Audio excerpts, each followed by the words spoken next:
дар паёми президенти ҷумҳурии тоҷикистон муҳтарам эмомалӣ раҳмон ба маҷлиси олии ҷумҳурии тоҷикистон таъкид шудааст ки танҳо дар 3 соли охир дар доираи нақшаи корҳои ободониву созандагӣ ба муносибати 30-солагии истиқлоли давлатӣ аз ҳамаи сарчашмаҳои маблағгузорӣ 1858 иншооти соҳаи тандурустӣ бунёд шудааст. Аз ҷумла дар ноҳияи Рашт бо зиёд гардани ҳаҷми маблағгузории соҳаи тандурустӣ даҳҳо муассисаи нави тиббӣ бунёд ва бо таъмироти муосири тиббӣ таъмин карда шуданд. Таъмиру аз навсозии шуъбаи эҳёгарӣ ва касалиҳои сироятии беморхонаи марказӣ дар партави барномаҳои пешбинишуда амалӣ гардида, зеро иншооти зикргарда солҳои 80-уми қарни гузашта бунёд шуда, зарурати аз навсозии биноҳои мавҷуда ва муҳайё намудани инфрасохтори ҳуҷраҳои табобатӣ барои беморон пеш омада буд. бо дастгирии пайдарпайи пешвои муаззами миллат, асосгузори сулҳу ваҳдати миллӣ ҷаноби оли муҳтарам эмомалӣ раҳмон, вазорати тандурустӣ ва ҳифзи иҷтимоии аҳолии ҷумҳурии тоҷикистон, мақомоти иҷроии ҳокимияти маҳаллӣ дар давоми 1 соли охир зиёда аз 10 миллион сомонӣ таҷҳизотҳои тиббии муосир, маводҳои доруворӣ ва лавозимоти худмуҳофизатӣ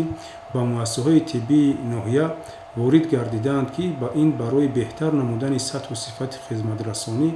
мусоидат менамояд. инак ба истиқболи ҷашни 30-солагии давлатӣ боз ду шоъбаи эҳё, ки ин ҳамаи минтақаи Раштро хизматрасонӣ мекунад, ба шоъбаи сироятӣ аз таъмири асосӣ бароварда ба истифода дода шуд. шуъбаи эҳёгарӣ дар ошёнаи дуюми беморхонаи марказӣ ҷойгир буда, таъмири иншооти табобатӣ аз ҳисоби маблағҳои вазорати тандурустӣ ва ҳифзи иҷтимоии аҳолӣ, инчунин шарикони рушд анҷом дода шуд.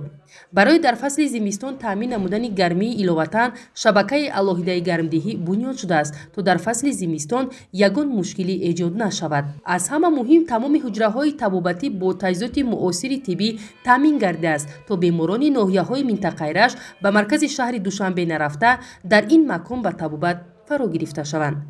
барои мо коркунони шуъбаи эҳёгарӣ ва беҳискунии ноҳияи Рашт ба муносибати 30-солагии истиқлолияти ҷумҳурии Тоҷикистон як тӯҳфаи беназире аз тарафи ҳукумати ҷумҳурии Тоҷикистон, вазорати тандурустӣ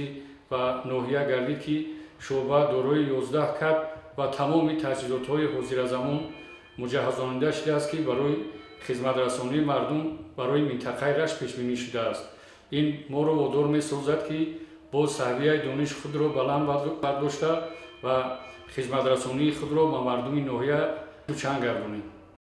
баъди анҷоми корҳои таъмиру аз навсозии шуъбаи касалиҳои сироятӣ дар маҳаллаи фурудгоҳ тамоми кабинетҳои табибон ва ҳуҷраҳои табобатӣ бо таҷҳизоти тиббӣ ва мизу курсӣ, рахти хоб, инчунин дигар воситаҳои зарурӣ пурра таъмин карда шуданд. аз ҷумла барои фаъолияти бо низоми шуъбаи эҳёгарӣ ва касалиҳои сироятии ноҳияи Рашт дар партави нишондодҳои паёми президенти ҷумҳурии тоҷикистон муҳтарам эмомалӣ раҳмон ба маҷлиси олии ҷумҳурии тоҷикистон, вазорати тандурустӣ ва ҳифзи иҷтимоии аҳолӣ, маҷмӯи эндоскопӣ, рентгеноскопия, 9 дастгоҳи нафасдиҳии сунъӣ, 2 дастгоҳи ултрасадо, дастгоҳи барқии дил, 16 оксигенератор, мошини ёрии таъҷилӣ ва дигар таҷҳизоти тиббӣ ба маблағи қариб 10 миллион сомонӣ кӯмак расонда шуд, ки